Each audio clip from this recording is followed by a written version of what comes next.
Baik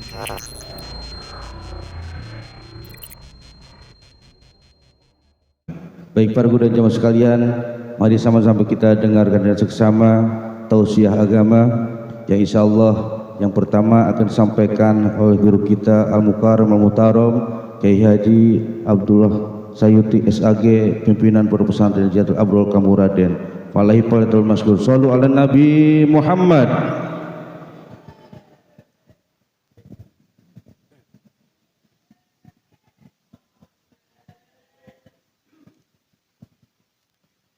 Assalamualaikum warahmatullahi wabarakatuh.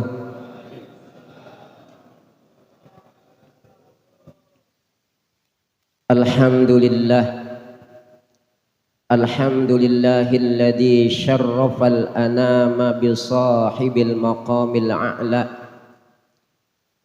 wa kammalas su'uda bi akrami mauludin hawa syarafan wa fadla. Allahumma salli wa sallim ala sayyidina Muhammadin sayyidil mursalin wa khatamin nabiyyin wa ala alihi wa sahbihi wa man tabi'ahu ila yaumiddin. Amma ba'du, qala Allah ta'ala fil Qur'anil Karim, a'udzu billahi minasy syaithanir rajim. Bismillahirrahmanirrahim. Wa man ahsanu qawlan mimman da'a ila Allahi wa 'amila shalihan wa qala innani minal muslimin.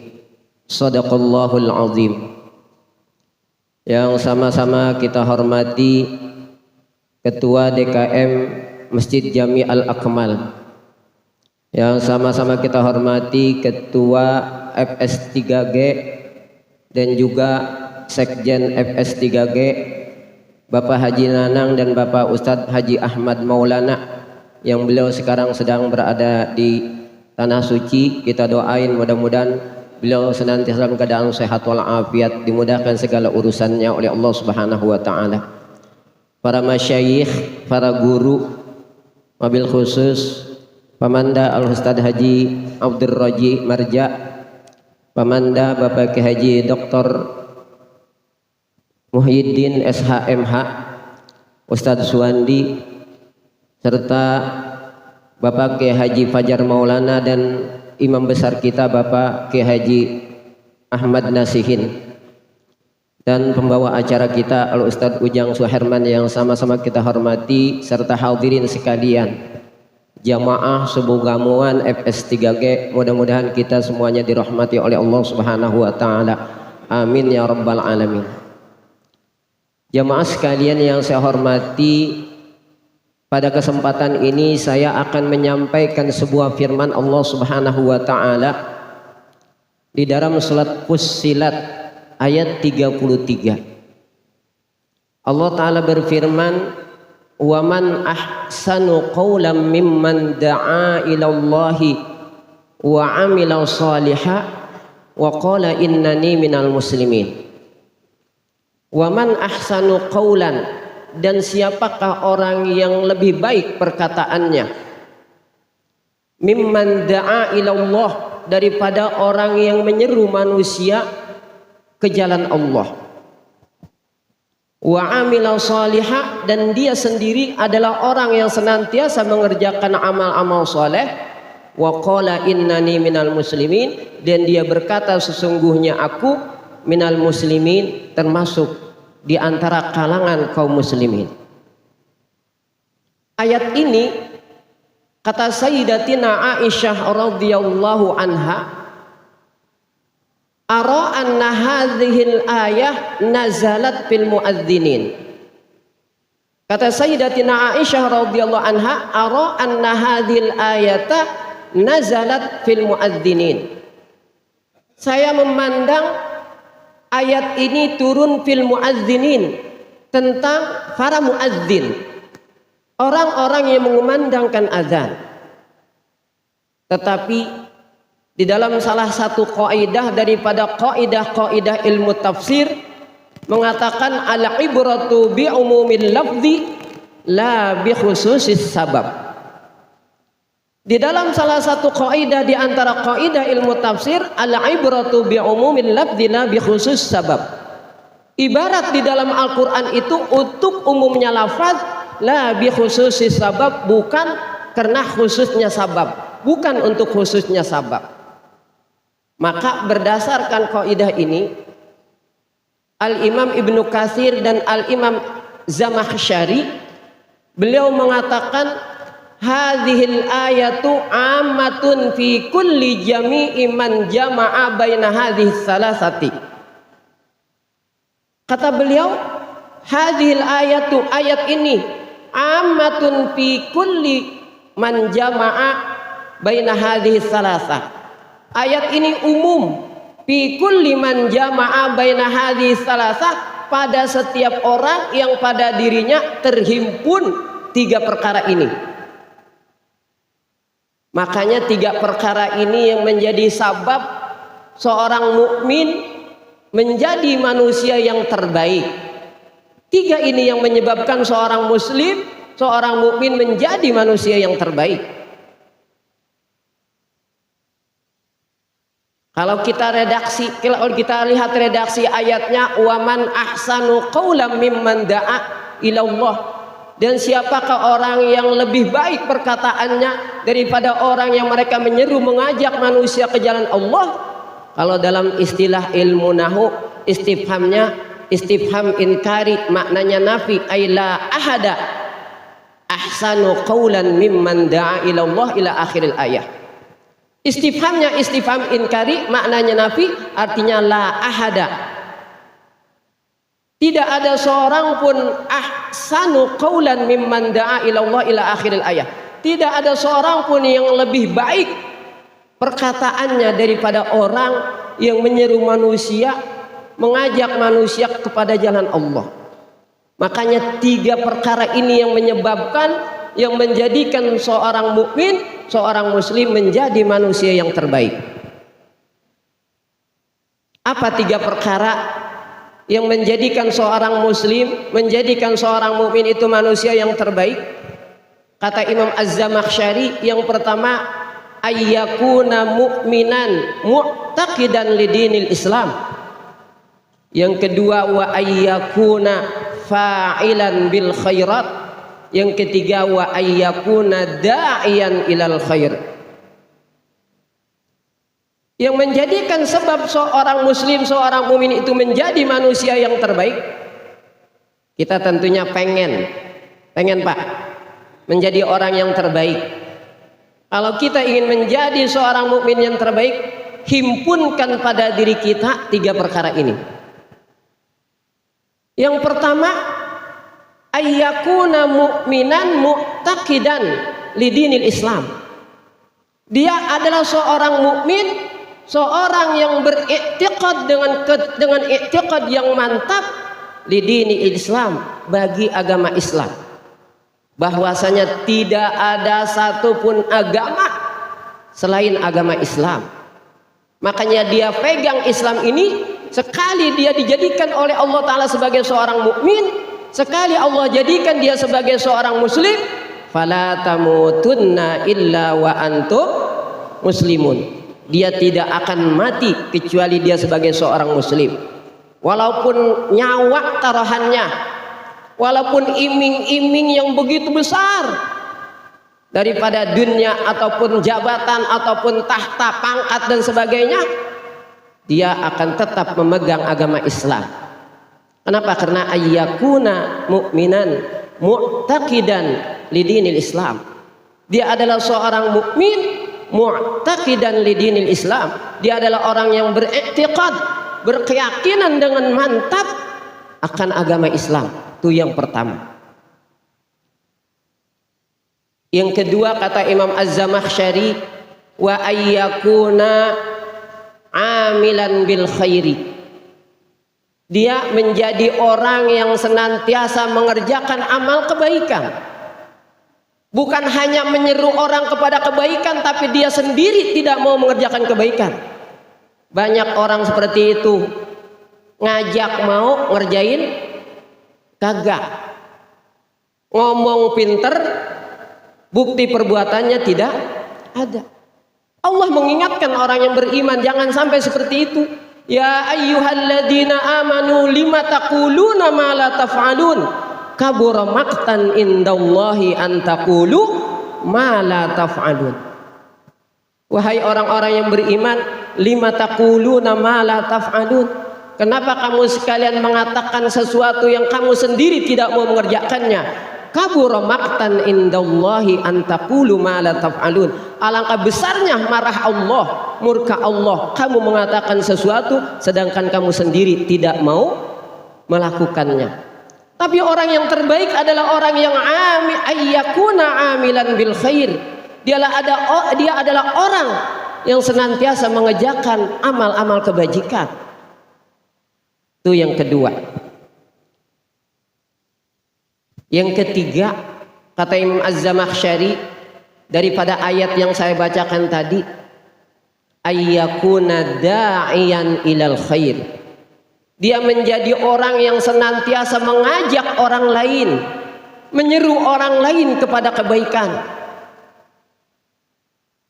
Ini menunjukkan bahwasanya seorang mukmin yang baik adalah bukan seorang mukmin yang dia hanya pengen menjadi dirinya orang baik, tapi dia tidak menghendaki orang lain memasa bodoh. Dia pengen selamat, orang lain memasa bodoh, gitu ya. Dia pengen senang, orang lain memasa bodoh. Kita harusnya bukan hanya kita yang menjadi orang baik, tapi kita juga menghendaki agar orang lain juga menjadi orang-orang yang baik. Makanya dia menyeru orang lain ke jalan kebaikan. Bukan hanya dirinya yang senantiasa mengerjakan kebaikan, tapi dia juga mengajak orang lain kepada kebaikan. Bukan hanya dirinya yang pengen masuk surga, tapi dia juga menginginkan orang lain juga sama supaya masuk surga bareng-bareng sama kita, gitu. Ya. Jangan kita pengen doangan yang pengen hidup damai. Tapi kita juga pengen orang lain juga sama supaya hidup damai, supaya hidup tenang. Itu seperti itu. Di dalam kitab Tafsir Khazin tentang ayat ini, walid da'wati ilallahi maratibu. Dakwah kepada Allah itu ada beberapa tingkatan. Ini di dalam kitab Tafsir Khazin. Walid da'wati ilallah maratibu. Dakwah kepada Allah itu ada beberapa tingkatan. Tingkatan yang pertama, dakwatul anbiya bil mu'jizati wal hujaji wal barahini wa bis saifi. Yang pertama, dakwahnya para nabi. Dengan apa dakwahnya para nabi? Mengajak umatnya, mengajak manusia agar ke jalan Allah. Yang pertama, bil mu'jizat. Para nabi itu diberikan oleh Allah kepada mereka mukjizat dengan harapan orang-orang beriman kepada Allah Subhanahu wa taala, beriman kepada Rasul tersebut karena pada dirinya ada mukjizat sebagai bukti benarnya kerasulan, sehingga nantinya dia beriman. Wabil hujaji wal barahin. Yang kedua dengan hujjah, argumen-argumen yang tidak akan bisa dibantah oleh orang-orang yang menentangnya, oleh orang-orang kafir, sehingga kemudian orang-orang kafir itu bisa menerima kebenaran yang disampaikan hujjahnya oleh para rasul dan bukti-bukti burhan, bukti-bukti kebenaran. Yang ketiga wabis saif, dengan mengangkat senjata. Rasul bukan hanya berdakwah dengan mulut saja, tapi juga beliau berdakwah bis saifi, dengan mengangkat senjata. Berpuluh-puluh kali Rasulullah maju ke medan perang. Kayaknya tidak ada manusia yang terbanyak yang terjun ke medan perang selain baginda Rasulullah sallallahu alaihi wasallam. Baik itu yang dikatakan ghazwah, pasukan yang perang yang langsung dipimpin sendiri oleh Rasulullah, maupun sariyah, yaitu pasukan yang dipimpin oleh sahabat, oleh salah seorang sahabat yang ditunjuk oleh baginda Rasulullah sallallahu alaihi wasallam. Itu dakwahnya Rasul itu begitu. Makanya di dalam qasidah burdah dikatakan da'a ila Allahi fal mustamsikuna bihablin ghairi munfasimi ya rabbi bil balligh maqasidana waghfir lana ma madha ya wasi'al karami. Hafal itu kan? Qasidah Burdah hafal enggak? Hafal, saya yakin hafal itu mah. Tapi masalahnya paham apa henteu gitu doangan. Ya, ngerti apa henteu gitu doangan lah paling. Ya. Nah. Itu yang pertama. Dakwatul anbiya bil mu'jizati wa bil hujaji wal barahini wa bis saif. Yang kedua, wa da'watul ulama bil hujaji wal barahini faqat. Dakwahnya para ulama dengan hujah-hujah mereka dan bukti-bukti kebenaran yang mereka sampaikan kepada umatnya agar umatnya mau mengikuti apa yang didakwahkan oleh para ulama sehingga umatnya kemudian menjadi hamba-hamba Allah yang berada di jalan Allah Subhanahu wa taala.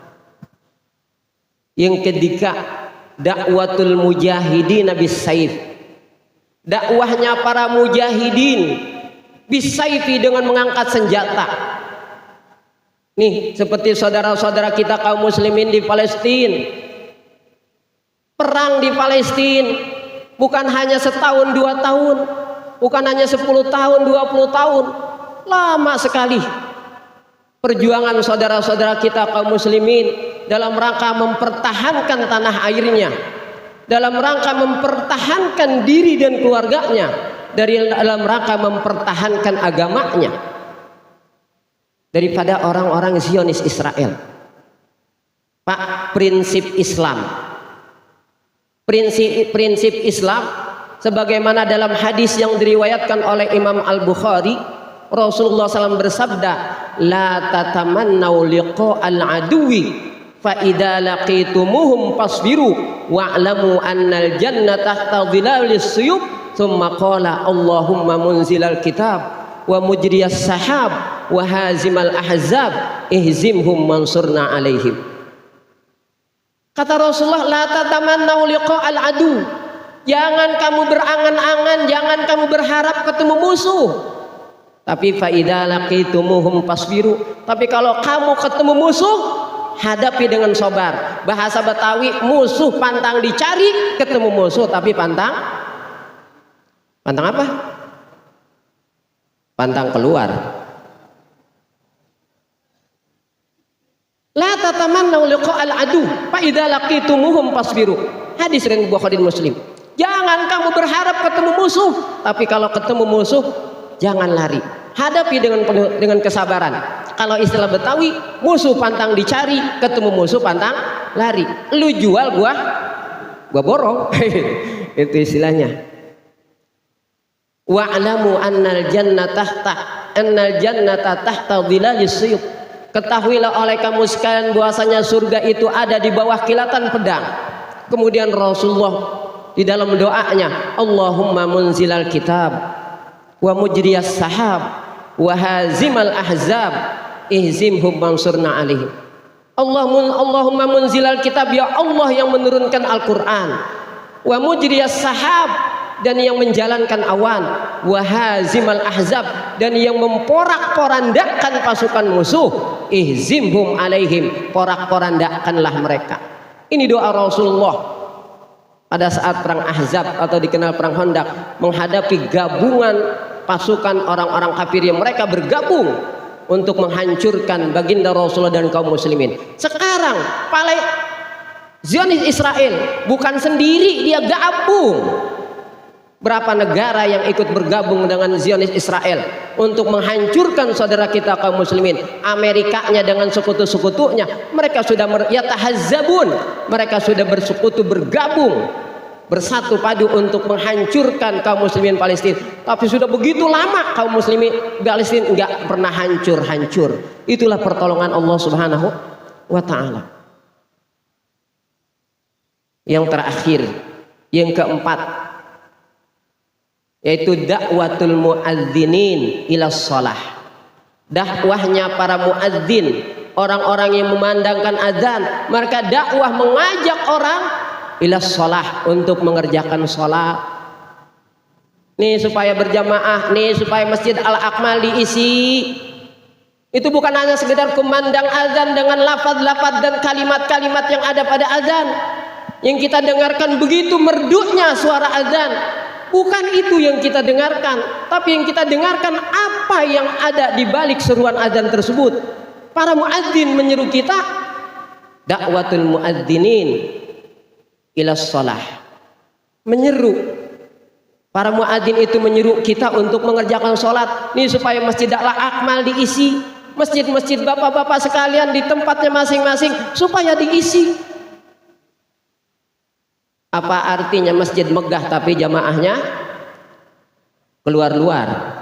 Jamaahnya keluar-luar, pada di luar, di dalam enggak ada, kosong gitu. Nah, mudah-mudahan nih 3 sifat ini ada pada diri kita, sehingga kita menjadi hamba Allah yang beriman, yang dikatakan oleh Allah Subhanahu wa taala sebagai seorang mukmin yang terbaik. Jamaah sekalian, mohon maaf saya nggak bisa lama-lama karena saya mau ke pondok pesantren anak saya, mau nengokin anak saya di pesantren. Mohon maaf, hadanallahu wa iyyakum ajma'in, wabillahi taufiq wal hidayah. Wassalamualaikum warahmatullahi wabarakatuh.